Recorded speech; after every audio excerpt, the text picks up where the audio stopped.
তো আজকে আমি এখান থেকে চলে যাচ্ছি শ্বশুরবাড়ি, মানে বাপের বাড়ি থেকে শ্বশুরবাড়ি চলে যাব। প্রায় 16-17 দিন ধরে আমি এখানে রয়েছি, আর তার অনেকগুলো কারণ ছিল। তোমরা আগের ভিডিওতে বুঝতে পেরেছো যে বাড়িতে এসি লাগানো হচ্ছে, তারপর খাটটা একটু ইস্যু হয়েছিল, তো অনেকগুলো রিজন ছিল। আর তাছাড়া এসেছিলাম হচ্ছে ওই বড় ঠাকুরের পুজো ছিল সেই তখন, আর তারপর ছিল বুবুর ভ্যাকসিন, তারপর ছিল মেলা, এরকম করে করে অনেকগুলো দিন এখানে থেকে গেলাম। তো ফাইনালি আমি আজকে যাচ্ছি। তো রেডি হয়ে গেছি প্রায়, মানে আমি রেডি হইনি, আমার ব্যাগ গোছানো অনেকটাই হয়ে গেছে। এবার আমি রেডি হব, রেডি বলতে জাস্ট জামাটা গায়ে দেবো। আর বুবু এখন ঘুমাচ্ছে, ঘুম থেকে উঠলে ওকে জামা প্যান্ট পরিয়ে দেবো, তারপর আমরা বেরিয়ে পড়বো। তো গিয়ে দেখি কি কি চেঞ্জেস হয়েছে। আর অনেক দিন পর এখানে মানে অনেকজন আছে, বোনরা আছে, মা আছে, বাবা আছে, সবাই পুপুকে সামলাচ্ছিল। আবার ওখানে কিন্তু অনেকটা টাইম আমাকেই পুপুকে একা সামলাতে হয়। তো এই যে অনেক দিন মানে এখানে এদের হেল্প পেয়েছি, এবার ওখানে গেলে আমার একটু অসুবিধাই হয়। তো আজকের ভিডিওটা খুবই ছোট হবে, বেশি বড় হবে না।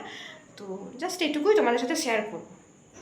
তো এই যে দেখো, বুবুর আর আমার কিছু জামা কাপড় জিনিসপত্র ছিল, একটু লাগেজ কম হয়েছে যেহেতু অমল নেই, সেগুলো গোছানো হয়ে গেছে। আর আমরাও দেখো জামা পরে রেডি হয়ে গেছি, অটো আসবে। আর তার আগে মা বাবার পুচকি গেছিলো কিন্তু সেলের বাজার থেকে অনেক জামা কাপড় কিনে এনেছে, সেগুলো ঝটপট দেখে নিচ্ছিলাম, কারণ আমরা তো বেরিয়ে যাব।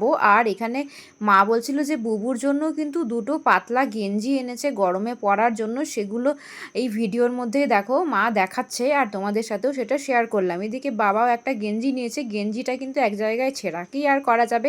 এদিকে মা নিয়েছে নাইটি, আরও অনেক কিছুই নিয়েছিল, অত দেখার টাইম নেই। অটো এসে গেছে বলে আমিও দেখো জুতো পরে নিলাম, এবার আমি গাড়িতে উঠে পড়বো। ওদিকে বুবুকে নিয়ে কিন্তু মা দাঁড়িয়ে আছে অলরেডি, আর ব্যাগগুলোও সামনে রেখেছিলাম যাতে তুলতে সুবিধা হয়। এদিকে রাত্রিবেলা ফিরছিলাম, তো সেই কারণে অটোর মধ্যে দেখো বুবুকে নিয়ে আমি একটুখানি রাস্তায় ভিডিও রেকর্ড করলাম তোমাদের সাথে শেয়ার করব বলে।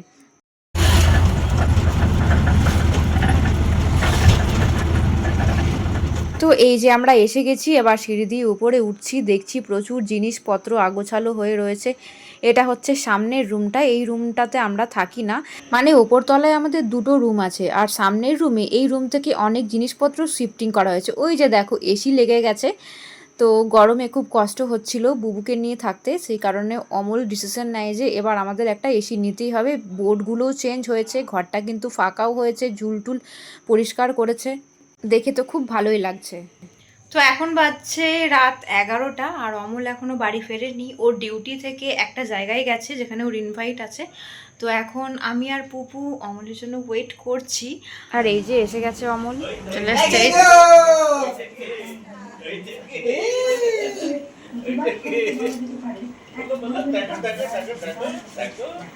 বুঝতে পারিনি মনে হয়, একবার ডেকে দিয়ে লুকিয়ে গেছে না,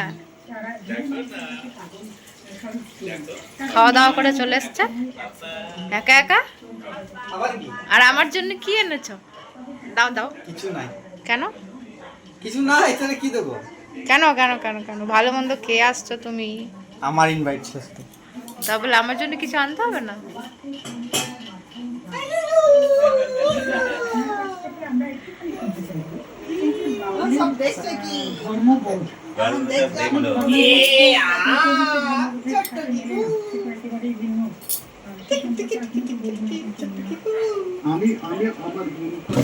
তো আজকের ভিডিওটা এখানে শেষ করছি, দেখা হচ্ছে নেক্সট ব্লগে।